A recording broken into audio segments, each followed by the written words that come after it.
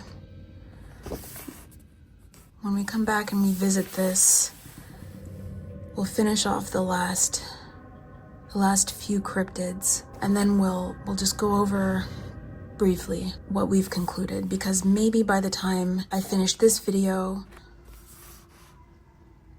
maybe I'll have learned even more information by then. In the meantime, it's still sunny out. It's still really windy out.